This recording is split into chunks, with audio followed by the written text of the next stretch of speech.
We are here to help you with content, video expert on social media, Jonathan Creek, Lisa Novak. Good evening, everyone. Hello. How are you guys? Jonathan, I have to say, I am that excited to have you on here.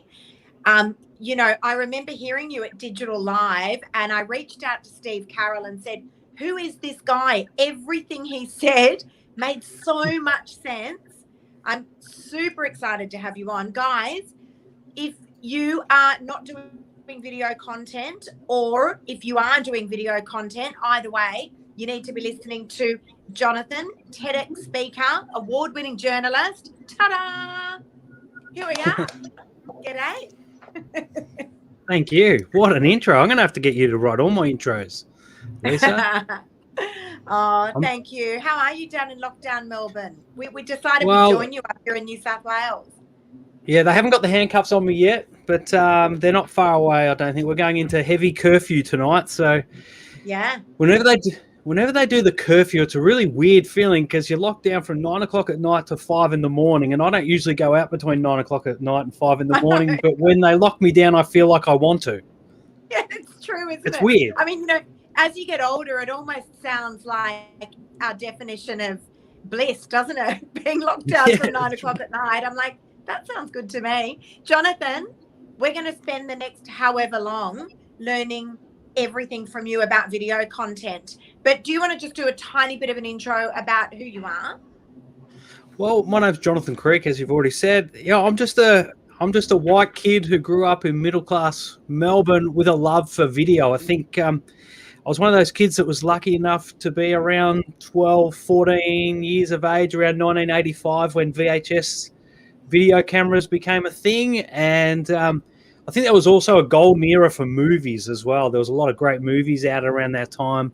And I just fell in love with video and storytelling. It was movies like E.T., Ghostbusters, Revenge of the Nerds, Police Academy, all these movies that were just coming out were just fantastic. Yeah, they were just really, really just caught our imaginations of what could be done. And so I was lucky enough to have a postmaster next door, and he loved going on holidays because the government gave him massive amounts of holidays, but he had a video camera, and he let me use it a lot. And I just fell in love with video from there. Once I went through school, I was the first student in Victoria to ever submit a Year 12 assignment or assessment made purely out of video. Wow. The education department promptly lost the tape, gave me an A and lost the tape. So sadly, that's gone somewhere. So if anyone from the education department's watching, you can just send it back to me. Reach out, hit me up. I'd love it back. And then I just wanted to be a TV journalist because that was the place where you got to tell stories every day.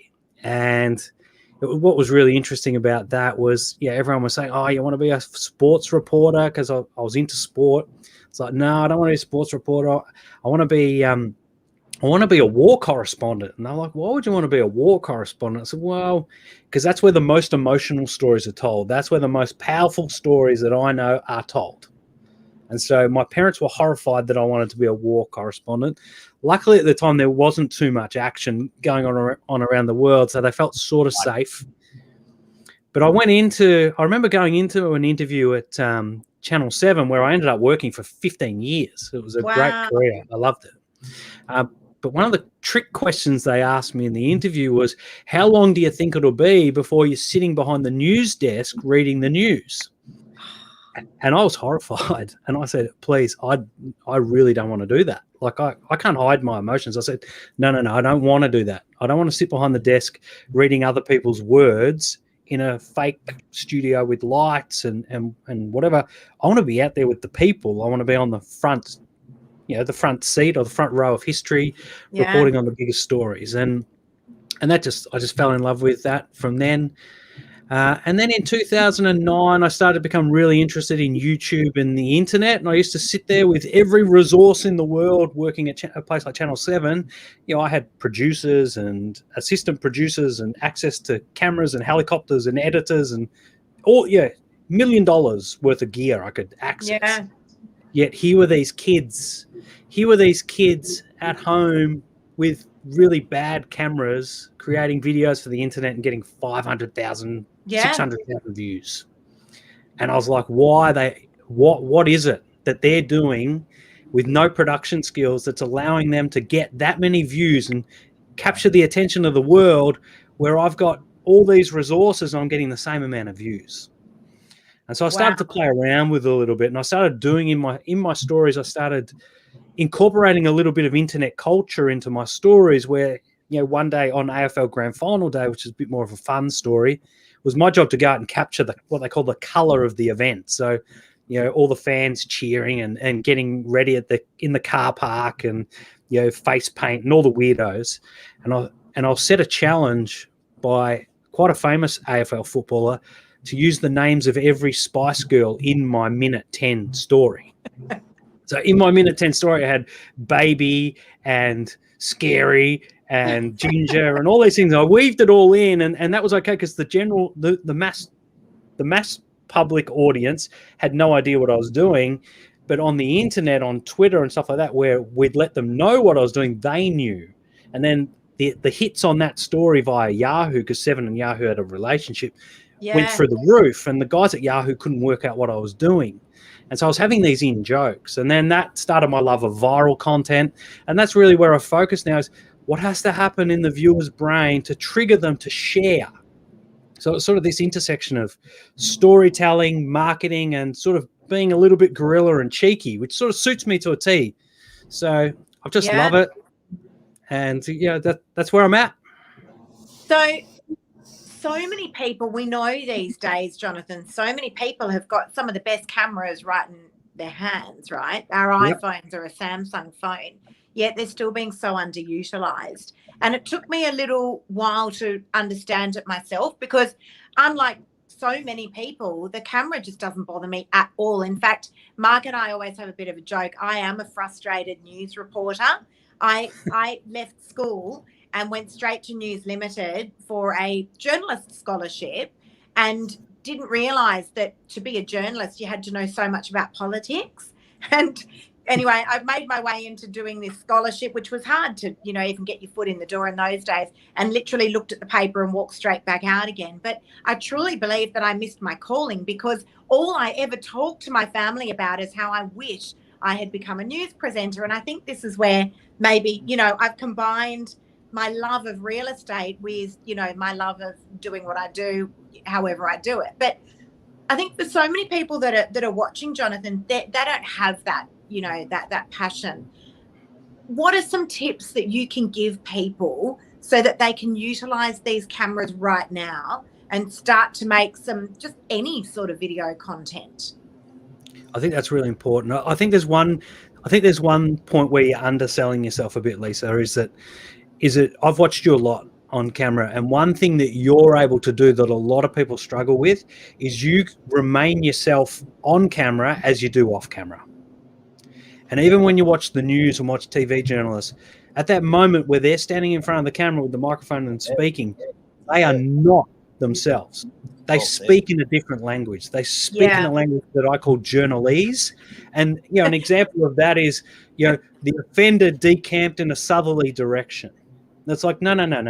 The bad guy ran towards the train station. That's how they'd normally say. Yeah. So that's the first step. When you pick up your phone, whether it's a phone camera or a camera like I'm speaking on now, probably the hardest thing to do is to be yourself. Just because the camera's there, don't feel as though you have to reinvent yourself. And there's a lot of real estate agents that I know who refuse or just plain don't make video content because they want to project a certain image of themselves. Now, the problem is they're going to fail both ways. They're going to fail if they don't make content, and they're going to fail if they make content where they're not being themselves. So the first step is you've got to just do you. And once you are able to be yourself like you are, then you can make content endlessly, at will, at scale, and that's where you start hitting the marks, and that's where you start seeing the benefits. The guys and girls, they both do it, who make 1 or 2 videos a week or 1 or 2 videos a month, they're never going to cut through. they're waiting for a home run off one hit with a golden bat and a glass ball without it shattering. It's not going to happen. That is such a great point, though. It really is.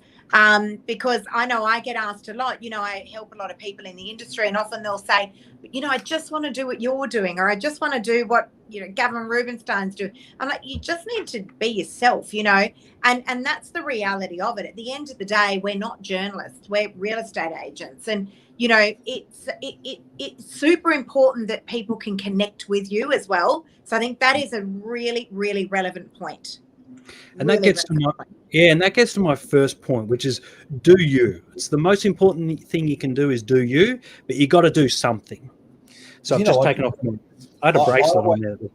I always think that I wish I had a camera sitting in these glasses, because the candid conversation that you have with people when they don't know there's a camera on is just great conversation. And that's the stuff I wish I could put out there. But as soon as you go, hang on a second, can you say it again? Game's changed. And, it's totally different. So how do you stay? I don't know. It's great to say, good for you, but how does one actually do that? Well, yeah. So the way we do it is stage 2. Sorry, Lisa, you go. No, sorry. I was just going to say content's a big thing, right? Because, again, one of the other questions that I get asked a lot is, well, okay, so once I've got the camera rolling, like, what do I talk about? And I'm like, we have conversations all day, every day, like so many conversations all day, every day. We're just documenting it now. We never run out of conversation. I mean, when was the last time, Jonathan, you were sitting with a friend or a colleague and you got up after 5 minutes and said, look, I'm going to go because I kind of don't really have anything else to say to you. We don't run out of stuff to say. No, you don't. Content's a big thing. Yeah, and what's a really interesting point, it's actually in my book, which is which is a little plug for the book there, like, comment, share, buy. Okay. So go and get that one. But what I really struggled with was I was trying to crack the code to viral videos. Why do people share certain videos? And I was originally just trying to find the one script fits all secret so that I could run a production company and just make cool videos for cool companies like Red Bull. That's what I wanted to do. I just wanted to stay a kid for the rest of my life. And the biggest challenge really was I had to get into conversations that people were having. And, Mark makes a really good point that he wants to have Google glasses and Snapchat put out Snap glasses that do exactly what he talks about. Wow. Where you can just film off your glasses. And then they upload them to Snapchat and you can just have your conversations all day going up to Snapchat.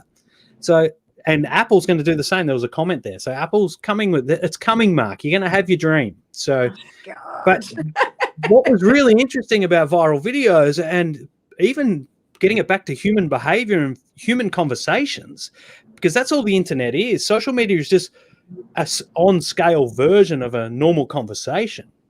So if you imagine two people sitting at a table having a conversation about something, there's going to be a hierarchy and a balance and a well, it's not really a word, and my wife will kill me for using it because it isn't, but a comfortability between these two people that allows them to share certain things at certain barriers with each other, right? If you've known each other a long time, you're more comfortable and you share more personal stuff. But if a third person comes and sits at that table, the parameters and the dynamics completely changes. And it's the same on social media. Yeah. And then that was the trick that tricked me for about 3 years, trying to work out why did they share this video but not that video. And it actually ended up not being the video at all. It was just the scenario and the timing and the moment of peak relevance that this one, which went viral, got landed in the right spot, and this one got landed in the wrong spot. And you're going to see it with TV shows right now. So if anyone watches The Block, and a lot of people do, if you watch The Block at the moment, I fear that shows like The Block and Survivor that were filmed in February just gone in Melbourne when we were out of lockdown, they're building up this fake tension and this fake drama and all this sort of stuff. And that's normal and typical for these shows to do that, to carry you over the weekend to get you to watch. The problem is, particularly here in Melbourne, where we've gone back into lockdown, we're heading to 200 days lockdown. People have lost their tolerance and their compassion for any drama. They can't take on any more. And so these shows, I think, in my opinion, are going to suffer at the ratings because people can't handle the drama overload anymore. They don't need any more drama. Wow. And so that's exactly the same with viral videos. You've got to have your timing right. So give us some examples. Give us some examples, Jonathan, if you can, of how people can make what could potentially be a viral video in just a few easy steps. And I know that's easier said than done. Absolutely. But for people that are watching, and I can see there's some great people on here that are already doing some great content. I saw Anne Mole, a couple of people that are in real estate. I saw Lisa Kramer on here as well. These guys are already doing video content. I'm doing video content, stacks of it. But now I want to know, how do I 2X this as well, you know? It is hard to do, but there are steps that once we worked it out and we're able to break it down, there's a sequence that you got to take the viewer through. And then all I did once I worked out that formula was reverse engineer the sequences so you know how to do it. The first step, which isn't really in the formula, but if you don't take it, you're never going to make it, is do you. You got to do something. So you got to start. You got to be comfortable with making content. If you're not comfortable with making content, then people are going to see it. They're going to disconnect with you because you're nervous. They're going to feel a little bit sort of awkward for you, and they're never going to buy in. That's going to be the first hurdle. Yep. The second one is brand story clarity. You really have to know your own values. And this seems really strange, is that, you know, people say, oh, well, I know me. Well, a lot of people, they morph their values as they go to fit what they think is right at the time. People can pick it a mile away. 100%. Yeah. And I do it for fun. Like I studied psychology. I've studied it for a long time. I can change people's opinions. Well, not we're allowed in groups at the moment, but when we're allowed in groups, I could get a guy to say something, let the conversation go around the room and completely change his opinion. And then I'd call him out on it and everyone would go, whoa, hold on a minute. How did you do that? Because I would have let other people know I was going to do it. Now, here's the thing. If you're not you, and the way that you got to work out your brand story clarity is what I call it, is you got to know your own values. What do you stand for? Great brands in the world stand for stuff. Now, in this personality-driven communication strategy that we're all buying into with social media, individuals are their own brand. So you've got to have your own values and you've got to stand for your own thing. Once you know where you stand, once you know the role that you're playing in every story that you tell, it becomes really easy because issues pop up every day and you just got to comfortably communicate your position and thoughts on that. And we've seen it a lot with vaccinations. We're getting a lot of people online talking about whether they want to be vaccinated or not. Yeah. And listen, if you want a post to go viral, just put something up about vaccinations. Well, you'll get some feedback. I did that. I put a post onto LinkedIn, FYI. It had nothing to do with real estate, but it was just my point of view. And you know, it wasn't about vaccinations, actually. It was just about being kind to people. And it did go viral. I think it's up to something like 700,000 views on LinkedIn at the moment. Amazing. And counting, yeah. So, because you stood for something. You took a stand. Yeah. But it was amazing that traction didn't happen across Insta or Facebook, but LinkedIn. I found that even more intriguing, that it was the same content across 3 platforms and one platform just went bang. Yeah.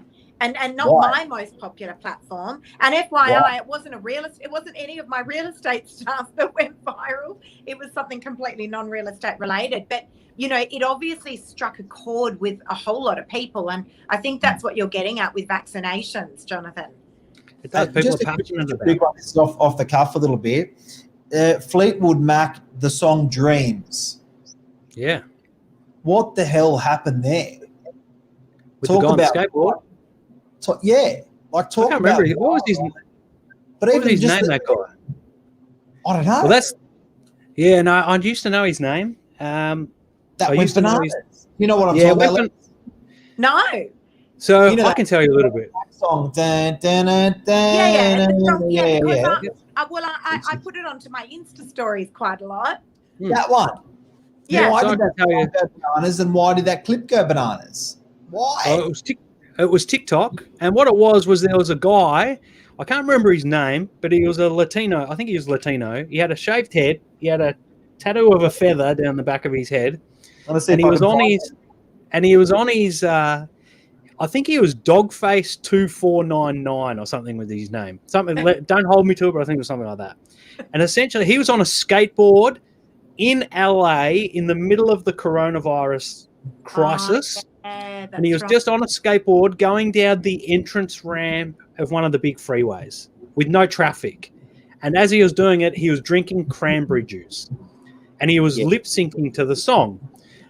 And what people fell in love with, and Joe Rogan was a big part of it because he's got a massive podcast, is look how cool this guy is. Like, the world is falling apart, and this guy has just found a happy place. Not a care in the world. And I think, but you know, Jonathan, you've struck a chord there, because when you can bring up some sort of an emotion in people, that's when you really start to get traction. That's what I find on social media, and I certainly don't do it intentionally. I do so much of it. I'm just me being me, just offering a service to people that wasn't ordinarily available, right, on social media. But there I found my niche. Okay, and with this particular guy, he had struck an emotion in people that were locked down, that were, you know, and all of a sudden he's representing freedom, that euphoric feeling that, you know, that obviously people weren't feeling, being locked down all over the world. And I think that, you know, it's... There he is. Yeah, there he is. Is it Dogface? Anyway, the great story out of him is that he got a Sea Spray cranberry juice sponsorship. Oh, he got out of his trailer. He was basically homeless. They got him a home. He got a new Ford truck. Like, his life turned around because of social media. And that's the thing. I get to stage 5 is all about emotional buy-in. And you're right, Lisa.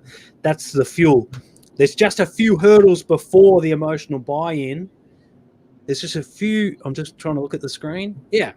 There's just a few hurdles before you can get to that emotional buy-in that trips people up, and they don't see these hurdles, and that's why they don't succeed the way that they think they should, because they're not quite getting it right. They're just wanting success straight to the end. And Jonathan, could I suggest that one thing that I noticed with look, Lisa's fabulously successful in our industry on social, and something that I've found is, you know, how you said being authentic and stuff. Lisa never chased, like that guy, he never chased 30 million views. He was just like, I don't give a shit. And I found that with Lisa doing her stuff, and you get traction or you don't, doesn't matter. But Lisa doing her stuff is much the same. And you know, she's just like, I'm just doing my job, and this is what I want to tell everyone. And I'm a bit, but you know what I mean? Like, I find that those people actually are more, I know it's easy to say authentic, but they're not chasing and they're not killing themselves going, why haven't I got the views? They're just doing their shit. Let it happen. Let it happen. Because if you force it, people can see. Like, we can see on video. We can see in your faces. We can see, we read more things than just the words you're saying to us. And that is a big part of it. Wow, but that's cool. You know, that is so true what you're saying. You know, people they see your expression, or they might see me, you know, just being clumsy, or like, you know, wasn't looking my best, but just unapologetically, you know, I'm like, don't care. It's not about me. Like, this is about you guys. And genuinely, so I'll give you an example. I do want some examples, because there are many people that are watching, and I'm intrigued as well. I mean, you and I have had many conversations. I'm like, Jonathan, help me. Like, I really want to just, you know, 2x what I'm doing for no other reason except that, you know, I just see that there's value there for so many people in it. I would love to give some of these. I like Colin's word, fluid. Fluid's a sick word. Yeah, it is. Fluid. I love that. Word. So here's the difference in my world. So when I was in television, I was doing a live cross one day in a dust storm at Docklands. There was this big dust storm coming, and they thought, what a great idea if we go and put a journalist out in the middle of the storm, right? So they sent me out in the middle of this storm I was wearing contact lenses. It's a dust storm. You can see it. It was like 200 meters in the air coming from the west over to Docklands. There's not a single tree in Docklands. There still isn't. So I had no cover of protection. And so I'm standing there ready to report, and I've got my notepad. I've actually got the actual notepad here somewhere. And I was holding this notepad, and the storm hit as we're doing the live cross, right? Perfect timing. The notepad, my notes blew everywhere, and I lost my lines. Oh, no. Right? I'm in the middle of a dust storm. That's normal. Like that's what that's okay. But yeah. I knew when I was losing my lines and trying to work out which interview I was trying to throw to, that in the head office, they'd be blowing gaskets. And that was the thing. Why not just let it be real? Right? It's more entertaining if it's real. People can connect to it more if it's relevant. If I was standing in a dust storm, I'd lose my notes too. That sort of stuff. I came back from the interview. I had a bit of a joke with myself. I drove back to the office. I got banned from doing live crosses for the next 6 months.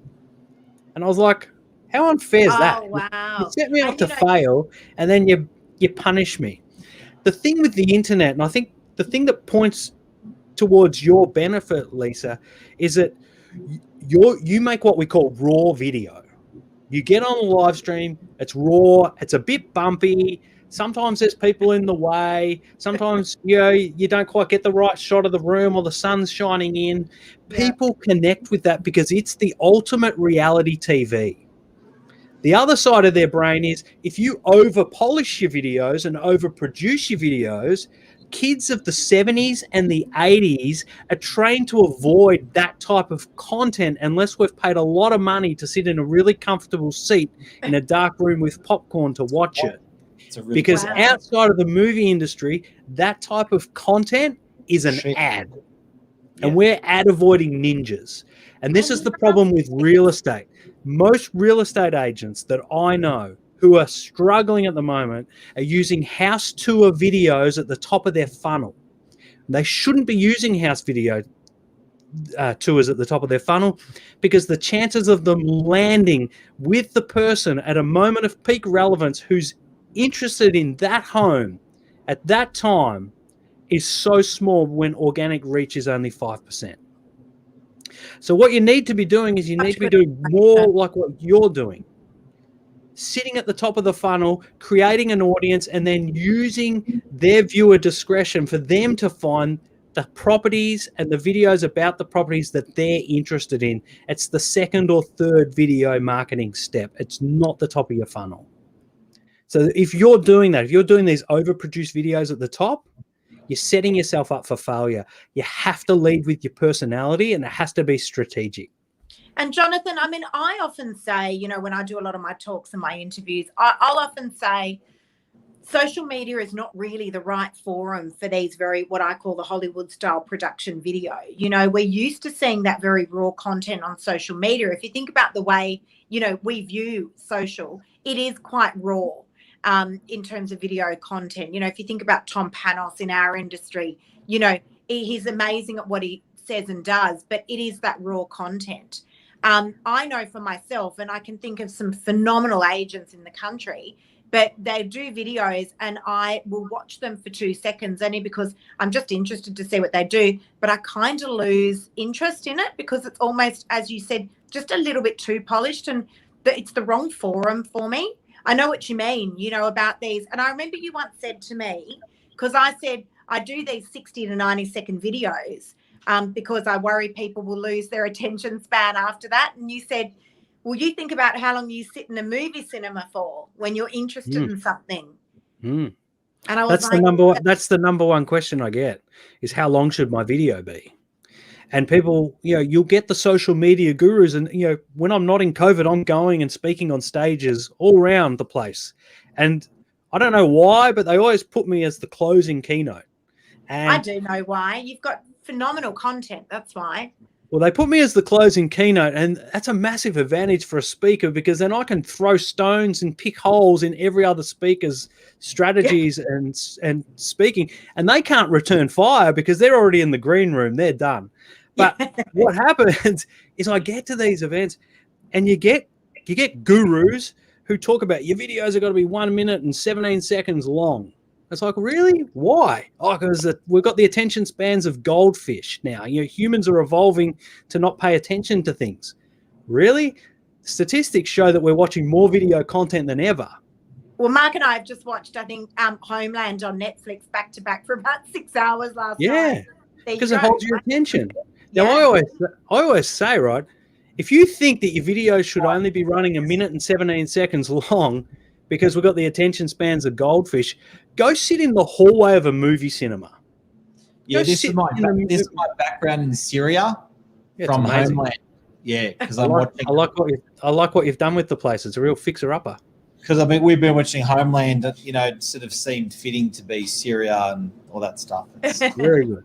So sit in that foyer, right, outside the movies and wait for 1 minute and 17 seconds. Because I've done it. I've gone and sat in the cinema in the hallway and waited 1 minute and 17 seconds because I wanted to see all these people with short attention spans leaving the movies because they can't pay attention anymore. They don't.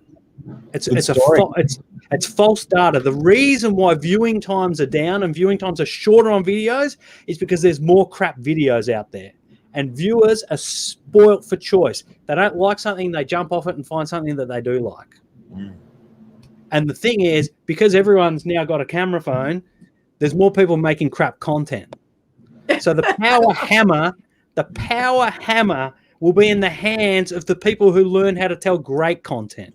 Now, why were you able to sit through Homeland, was it? Yes. Why were you able to sit through episode of Homeland? Why was James Cameron able to keep people sitting in Avatar for 3 hours, Titanic for 3 hours, and make $2, $3, $4 billion out of those movies? Because he understands the power of story. Right. Now, this is where story is important. You've got to make videos to get people to pay attention to you, because if you haven't got videos there, they don't know you're there. Correct. Being consistent and standing with something is going to trigger them to pay you attention because they have a connection. You've then got about 7 to 8 seconds to let their brain know that the brain is going to get a story. Once the brain knows that it's going to get a story, it will justify the investment in time to get to the lesson of the story, because the brain is the most selfish organ in the body, and the thing that it loves above everything, other than being the last organ in your body to die if you drown, the thing that it loves the most is storytelling. And we know that. Which organ?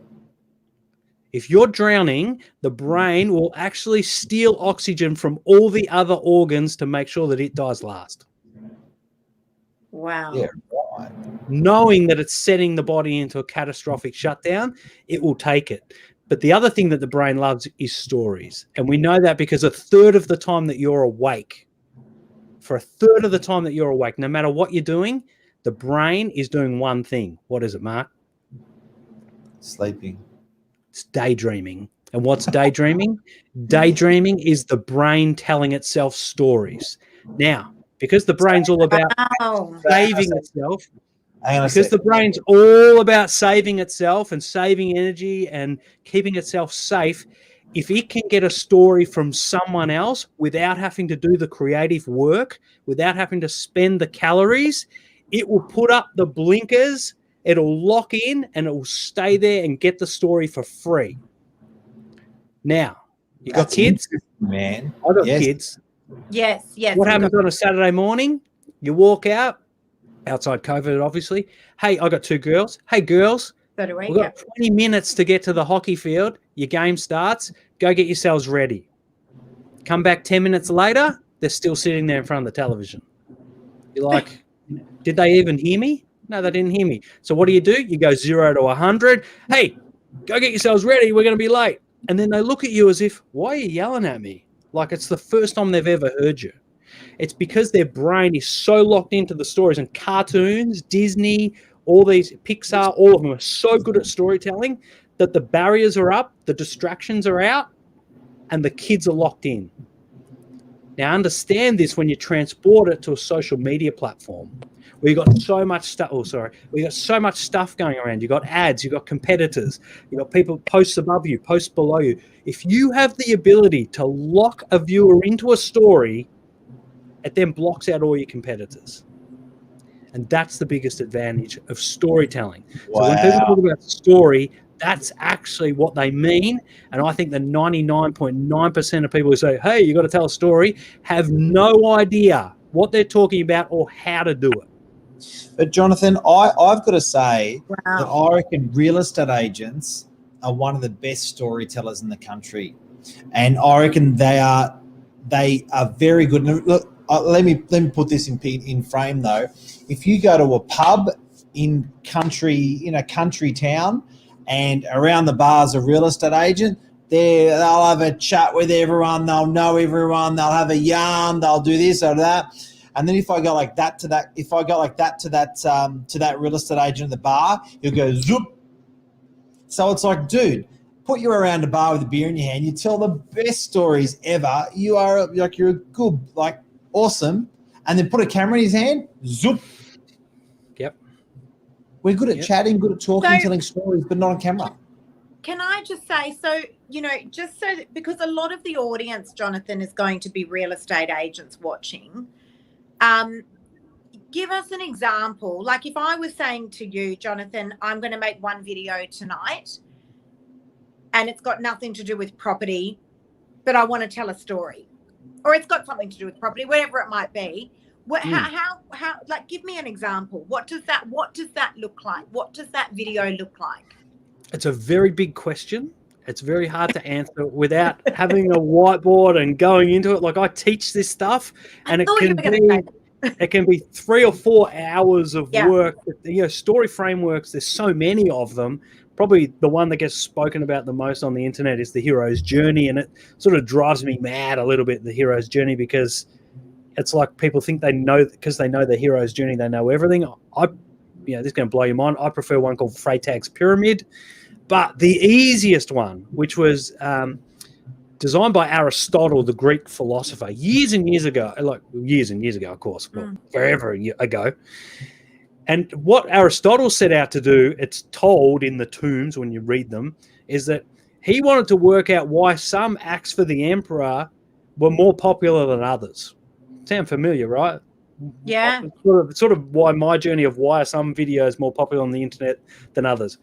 Which, and I love Aristotle, so I sort of tied that in. And what he did is he started to work out, just by watching, that the plays and the performances that had a structure, a beginning, a middle, and an end with a lesson, were the ones that people liked the most.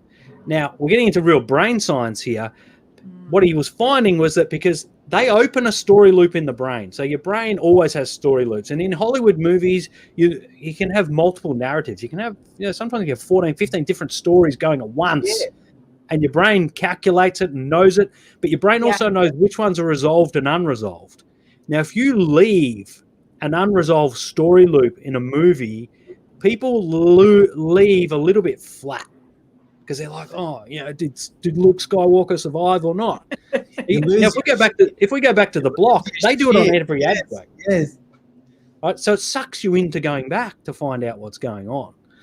So probably the easiest framework to teach people now, Lisa, and I've actually got a download that I can put the link in the chat later, and people can go to it. And it's awesome. It's this framework designed for real estate agents. I purposely made it in the last lockdown, and I haven't released it. So I'll give it to you. I'm just sitting there. Why not?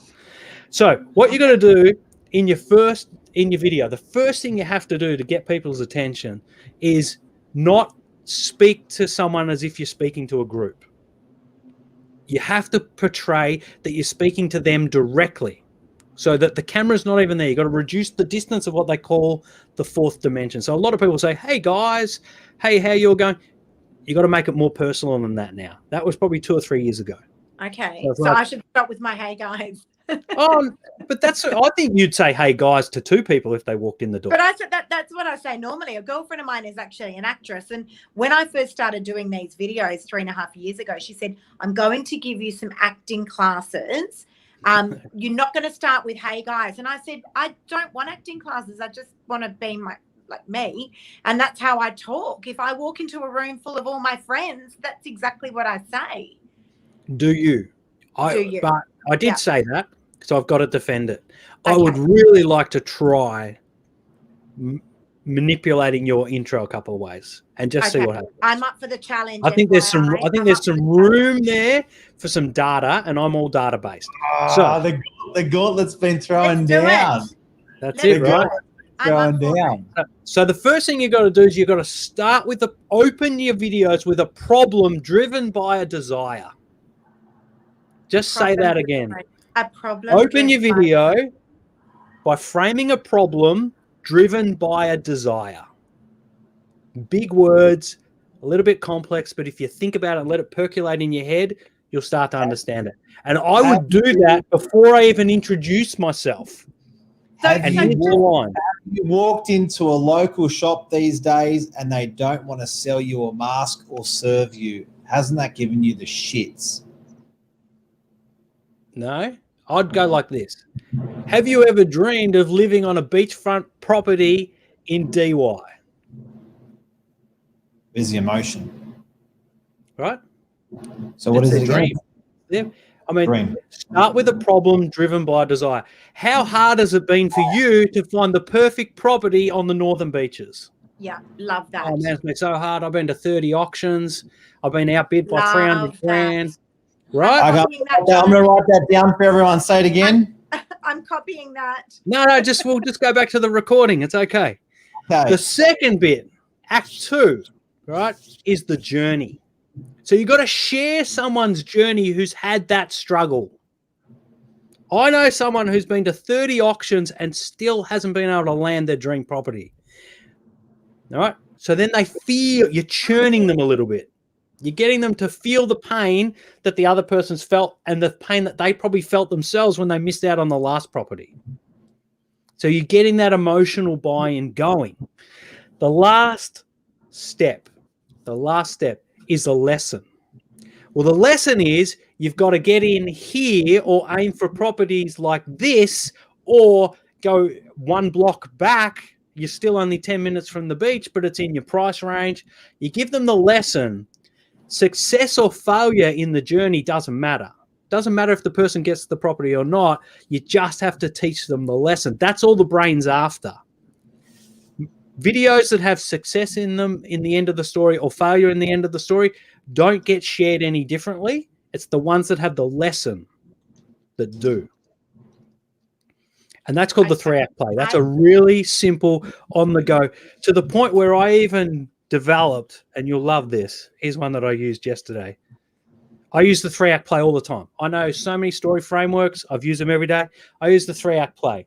This is a little template that I put on my phone. It's just like a glasses sticker.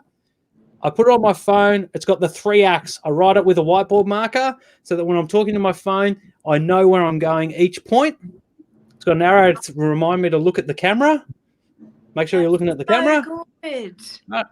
And then I peel it off. Act 1, Act 2, Act 3. So when I'm doing my live streams, and you'll see it the other day, this one was one from Saturday. So create systems and consistency. You'll see it in my live stream, how I go from 1, 2, 3. And what it does, Mark, what this does, it means I don't have to remember it. I just have to know what each chapter is. Some people may like that because they're not looking at themselves. Because it distracts you. So you've got your sticker straight over your nugget. Who gives a shit? Look at the camera, bolt and blast it out. I like that. Yeah. And you just clean it off with a bit of cleaning stuff, and away you go. You use it again and again and again and again. Love that. Absolutely love that. So, Jonathan, you actually train this sort of stuff, though, don't you? Like, I know that we're going to be inundated with people saying, look, where can I get this guy's details? Because I know that's what I asked Steve Carroll when we saw you at Digital Live. Love Steve Carroll. Where can people find you, and will you train people one-on-one? And I'm asking for myself. I know we've been trying to get you up to Sydney. We were coming to Melbourne. We missed out by hours. What's we that? missed out by hours. Didn't we, Mark? We were on the phone. I was getting on the plane. I was like, but if I can't, I've got to. Every time I talk with you, I always get a couple of good nuggets, and I was like, I'm going to get some good nuggets when he's here, and he's here, when he's here. He's not here. COVID. So, do you do this training one-on-one? Is it something that we people, anyone who's watching me, Mark, everyone, as I said, everyone who's watching can Can we do this virtually with you via Zoom? Yeah, so there's a number of different ways. I have a program, an online program, which people can do individually. I've got it here somewhere, which takes you through everything in this folder. I run that. So that, and it's done in a way that it's not going to take too much work to do. So it spreads out over time, so you can still be a real estate agent. You can still make all your calls. I'm not going to give you this extra workload that's going to make you hate me because I'm making you do extra work, right? Yep. I've spent a lot of time, and I'm one of those people who I plan and do a lot of research. I've always been a researcher, and I did a lot of research into real estate before I really started. I didn't even target real estate to begin with. I did the TEDx, and then the TEDx took off, and then people from real estate came to me and said, look, real estate's such an emotional purchase. It's one of the biggest purchases people ever make. I think what you've got would really work for real estate. I didn't target real estate for 12 months after that. What I did was I went and met with a lot of real estate agents to understand how the offices work, to understand how the sales teams work, to understand where are they busy, where aren't they busy, how does what I know fit into what they do. And so now the program's really specific for two markets for me, real estate and online marketing. So I've got two versions of it. The real estate version is, I think, amazing. I think every time I've rolled it out to real estate agents, it does work really well. And people get a lot out of it because they're learners and they want to learn and they can see the benefits from it. So I've got an online program. They've got the book. And also I do small office consultancy, which obviously is parked at the moment, but once we open up, we'll open up again soon. And Jonathan, do you do this training for people that have never ever done video before? It's the best for them. It's the best, right? Okay, because you can train them right from the get-go, right from the very basics. Is that right? I'll tell you why people don't make videos a lot of the time. It's not because of the way they look. It's not because they're waiting to lose weight. It's because they don't know what to say, and they're scared that if they say the wrong thing, they'll get judged. So brand story clarity, that first step that I gave you, that gives them absolute clarity on who they are and the angle that they're taking in every story. It gives them their role. Now, what's really funny is when I also go into the brand story clarity part of the program inside sales teams, is I can actually then go back to the owners and say, listen, your sales team, when you get them all making videos, is like a soap opera. You've got the alpha guy, you've got the older lady, you've got all these people, right? And they all play a role in attracting a variety of buyers, sellers, and community relationships. Now, if you've got too many of the one type, it's going to be a really boring soap opera because you've got no variety. So sometimes I've had conversations with people saying, listen, you haven't got enough older women with empathy to deal with people who have either lost their partners and are downsizing or have been through a divorce or any of that sort of problem. You need one of these softer empathy type players. There's 12 personality. There's 12 personalities that play out in videos and characters. And you need one of these. It's like Disney. Disney's got a princess for every type of kid in the personality spectrum. They really do. And sales team. Mark's just got a lot of princesses. 3 girls in the family. There's a lot of princesses. Yeah. We're the same, brother. Fist bump. Girl dad. That's it. So what you've got to do with your sales teams to this point, once you actually get them making content, it can then affect what I do can then affect who they hire next, because you start seeing the gaps in the market, and that you got 3 sales guys all fighting over the groups that come from the sporting clubs, but you're missing everyone over in the bowls club or the country women's association. And so we start nurturing and developing teams that make them more efficient. And in the end, if they do it the way they follow this program, there's 2 more steps: triggers and emotional buy-in. If they follow those 5 steps, they start owning territories. And I said this to Mark in one of the nuggets I gave Mark previously on the phone, is that content is the best SEO on the planet. Don't even think that it isn't, right? Content is the best SEO on the planet.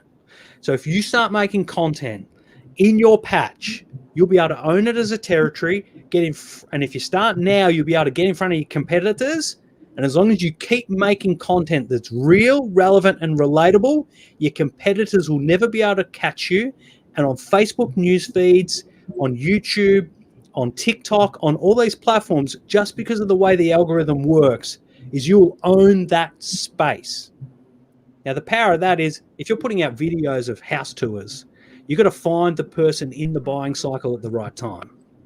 If you do it my way, if you do it the way where you own the territory, you just become the person who, when they're having the conversation that we mentioned an hour ago at the coffee table saying, I'm thinking about selling my house, you got a chance that the other person sitting at the table goes, oh, well, yeah, I reckon you should go see Lisa because she knows the Northern Beaches really well. She's the expert.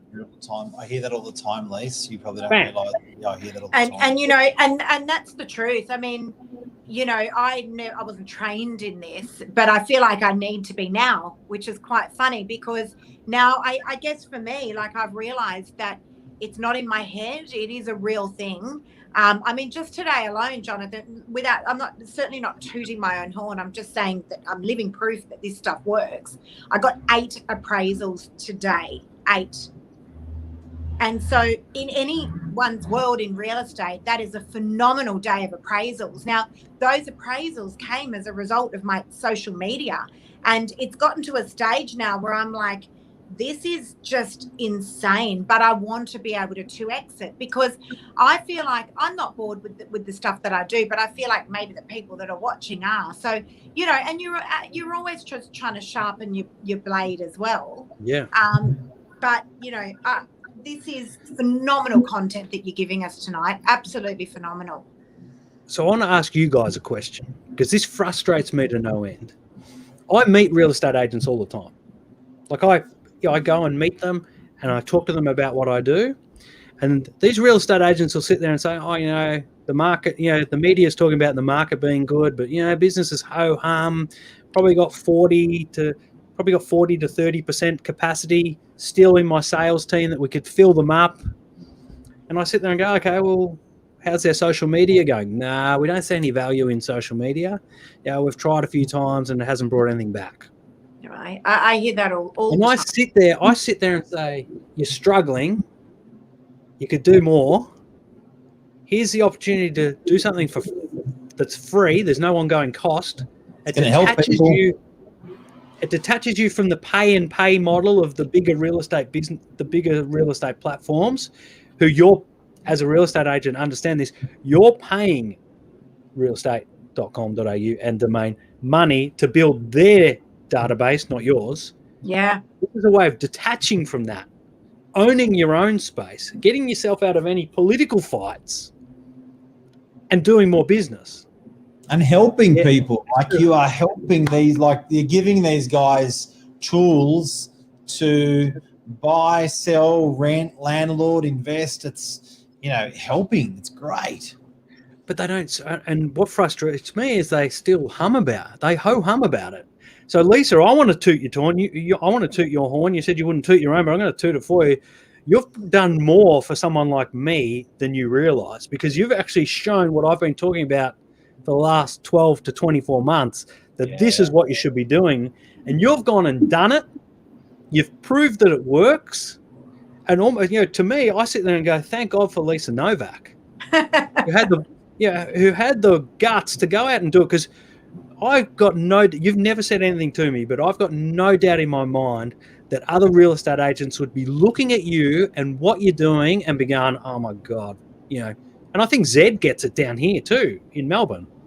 You know, what are these guys doing? You know, why are they doing this? This is not how real estate used to be done. You shouldn't be doing it this way. And thank you so much for saying that. Like, that's a massive compliment coming from you, Jonathan. It really is. But, you know, the thing is that it took a lot of guts. And I want people to understand that 3.5 years ago, I had only just started in sales and I had this crazy idea that I was going to do this raw video content and put it out to my social media. You know, I saw that there was a massive gap in the industry for that sort of marketing, but it wasn't taken very well by the industry. It is now. Don't get me wrong. I get a huge amount of support, a massive amount of support. But it wasn't then, right? It was something new. They were like, that's weird. Like, what does Lisa know? I mean, she's only just started sales, but I believed in it, but it took a lot. And I talk a lot about courage, and I know Steve Carroll's watching, and it's a big word that he uses a lot too, but it did take a lot of courage and to break through that noise. And I think for anyone that's watching, if you feel uneasy about this, and if you feel nervous, and if you feel like you're just making a fool of yourself, good, because it's what pushes you to actually keep going, right? Now, I've done a lot of the hard work for you guys because I'm living proof. 8 appraisals today. That is no bullshit. I mean, and this goes. Can I wait a minute? How many appraisals do you get today, Mark? None. So maybe it might be the blonde hair. You couldn't share him a couple, Lisa? The dog a bone. There's enough to go around. It also goes across every industry as well. That you've got anyone who's watching, whether you're a plumber, an electrician, a carpenter, anything that you do out there. If you're wanting to help people and you're wanting to attract customers, this is value for people out there. So it's not just, today's show is not just about helping your brother out, real estate agent. It's also about helping out our community that with this relevant content. So guys, share this with friends, with family, that you can think that look at how many businesses I think Kim Kardashian built off Instagram, a billion dollar business within 2 years. This is lucrative business for people in our local community that are having a hard time with COVID, that are looking for to pivot into a new direction. Video. But here's the other bit, right? Let's and I know you're business owners, so this may be a little bit counterintuitive for your business, but I think you're big enough to deal with it. If you're an independent real estate agent, and I look at the guys that are working for you, the guys and girls that are working for you guys at Novak, they are able to build their profiles while working with you, and they keep those profiles. Yeah, well said. They keep that influence. Yep. They build their brand under you guys, and then there's nothing stopping them. Like, I don't think you've got anything in your contracts saying you've got to cancel your social media accounts when you leave. They build their brand under you, and then they get to take that network with them. Now, we're seeing it all the time. We're seeing real estate agents getting caught for downloading databases when they leave, and they shouldn't, and all that sort of stuff. These guys get to do it legitimately. Yeah. It's bigger than that. Actually, we did have that come up with social media recently, what you just said. But there was some taking down of social media. But the thing is, it's given people, if you give a swordsman a sword and call the sword Facebook or call the sword Instagram, whatever that may be, and he's a very good swordsman, it doesn't matter. He can take that sword and use it anywhere. You're right. He's built the brand. So it's even bigger than Facebook. And once you've built your brand, which is what you're referring to, take YouTube away, take Facebook away. That brand is there. Where do you want to paint it? Do you know what I mean? So it's pretty powerful. There's so many people in the community know what you do, even when Facebook's gone or Insta's gone. It's amazing. It's really amazing. But guys, can I just finish up by saying, Jonathan, you've given us so much of your time. There are so many people at the moment that are in lockdown. We're fortunate here in Sydney that we can still operate and do these one-on-one inspections, right? So things still bop along. But in Melbourne, I know, because I've been talking to a lot of agents and helping train some agents with social media and stuff. It is such a good opportunity for you guys to jump on board and learn all about video content with Jonathan. Yeah. This is right now. I'm going to be doing it. You guys have got time now. All right. So we're going to put some links, Jonathan. The best way for people to contact you, we're going to pop some links into our social media. Guys, I can tell you now, Jonathan is hands down the best in the business for this sort of stuff. You'd have to be absolutely crazy to not take this up, because the content that you offer, Jonathan, is phenomenal. It's phenomenal. Hey, Jonathan, do you want to give a lolly away tonight? We'll send it to people. If they SMS us, we can send them a video, a PDF, a whatever you want. Do you want to give any lollies away, and we can set. I'll set up. I'm gonna give away my 3-act play, which my 3-act play template, which I built just for real estate. So I'm going to put that in the comments right now. Here we go. So you can just go to that, log in, and you'll get it. And then you can book a free strategy call with me on the back of that. So, because I'll help you do it, I'll help you implement it. That's what Unbelievable. I've got plenty of time. Now, can I just finish off by saying Steve Carroll, who we all know and love, has told us that you're coming on the bike ride next year in Thailand, the digitalized bike ride, and that people can get 5 days worth of free content if they just ride their bike next to you. Is that true? I love to talk, Lisa. So whoever can stay with me. I used to ride a lot, so I'm going to make sure I'm going to be super fit. So only the fit and the fast, or maybe I'll go. I'm pretty good in lycra. Can I give you 5 quick, more practical, hands-on things to avoid? Yes, let's do it. Let's go. Let's go. These are things that I learned along the way. I've even written them down on a piece of paper. That's my daughter's homework on the back. Humans can't watch bad audio. Understand that. Right? Humans can't watch bad audio. Isn't that the truth? If you are walking through an open for inspection, showing a house, don't always turn in the one direction. If you turn left every time, the viewer will actually get dizzy and the brain will get what they call twisties, which is really relevant because that's what the Olympic gymnast, the American gymnast, got in America. You will give them twisties if you turn in the same direction every time. Okay, I love that. Make sure you turn left and right and keep it slower than you think. That's incredible. Right? Would never have thought that, but yeah, I believe it. We mentioned this. We mentioned this earlier.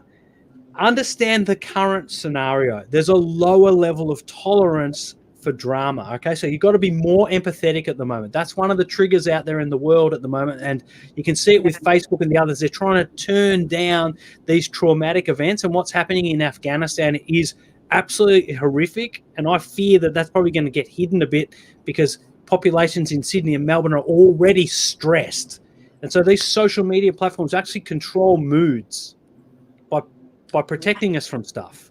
So understand that. So be more empathetic.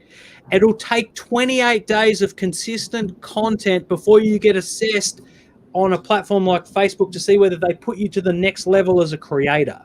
Now, what I mean by that is you pick your topic, you pick your area, and you consistently create content about that for 28 days. Then you get assessed whether you go to the next level. So 1 or 2 videos isn't going to cut it. You got to do 3 or 4 over 28 days to then be assessed to see whether you get to the creator level. At least. I think I do that every day. You've done that, Lisa. You're okay.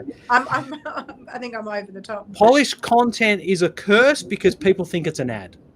Polish content. Polished, not polish. Polished, not polish. The Polish are our friends at the moment. They sent you guys extra Pfizer. So polished content. So overproduced content is a curse. You think you're doing the right thing. You think you're paying money for a production company to come in and make you a really swish video. I run a production company. I'm like Gary Vaynerchuk. I'm trying to put myself out of business here because I know that it's not right. I can make you the swishest video in the world, but at the end of the day, it's only one video. You're not going to get your return on investment. It's why my company's called Viable. You've got to be as viral as you can, but still viable for your business. 2 words comes together. Having me spending however many thousands of dollars for me to make you a video, it'll be the best video you've ever had, but it's still only one video. And in this current climate as a real estate agent, you need more videos. Yes. Right? You need to spread it out and create more content. Love that. And the way to win is to be real, raw, and relatable. That is. Raw, relatable. Honestly, I could listen to this all night. I love all this sort of stuff. Jonathan, there has been so much content here. How do you spell relatable? Huh? How? How do you spell relatable? Spell it? Yeah. R-E-L-A-T, realer, so R-E-L-A, and then table. No, just Double one T. One T. That's me being relatable. Raw. Real and raw and Jonathan, you have been an absolute legend. I mean, you know, Thank you. had a lot of comments coming through. So much content there, honestly. And, you know, you haven't even just, I'm sure we could just talk for hours and hours and hours. There's so much content that you've actually got a whole course on this. I'm going to be doing it, guys. We've been trying to get Jonathan up to our office, but we've been stuck in a lockdown. So, you know, if we can't do this sooner rather than later, we're just going to have to do it via Zoom, Jonathan. Yep, but I just want to say thank you so much for your time. I'm sure you've got better things to do on a Monday night than sit and chat with us for over an hour. But, you know, your content is invaluable. And I just wanted to say thank you so much for sharing it with us. And Lisa, thanks so much for letting us talk as well. We normally have a bit of trouble when there's three of us on the screen with Lisa, and you've been great tonight, Lisa. I've been trying to listen. There's so much for me to learn here tonight. That's why. Now, one other point. So rude, Mark. You know you're going to get in trouble when you get home. Yeah, Mark. Yeah, Mark. Behave. Now, I do have a link to my book if you're interested in me putting that on. I don't want to plug too much. I'm an anti-plugger. Plug away. But plug in the book. That's from Amazon. I think it's on sale at the moment on Amazon. So you've got all that extra time not being stuck in peak hour traffic coming up. So you'll be able to barrage through the book pretty quick. 20 pages a day, take you 10 days. There you go. Love it. I like that. It's cool. Jonathan, you're an absolute legend. Thank you so much. We look forward to seeing you really soon. Thank you for your generosity as always. And also, I just want to say one last shout out. My ARIC talk that I did in May of this year up on the Gold Coast, you were the last person that I spoke to before I actually did my ARIC talk. And the things you told me were honestly absolutely invaluable. Just so many things that you said to me to do, and I did it, and I had zero nerves when I got on the stage. So, yeah, absolutely incredible. Cannot recommend you highly enough. Thank you, Lisa. Have a great night, everyone. Stay safe in COVID, and really, hopefully, we've helped everyone out there tonight. Thank you, guys. You do a lot.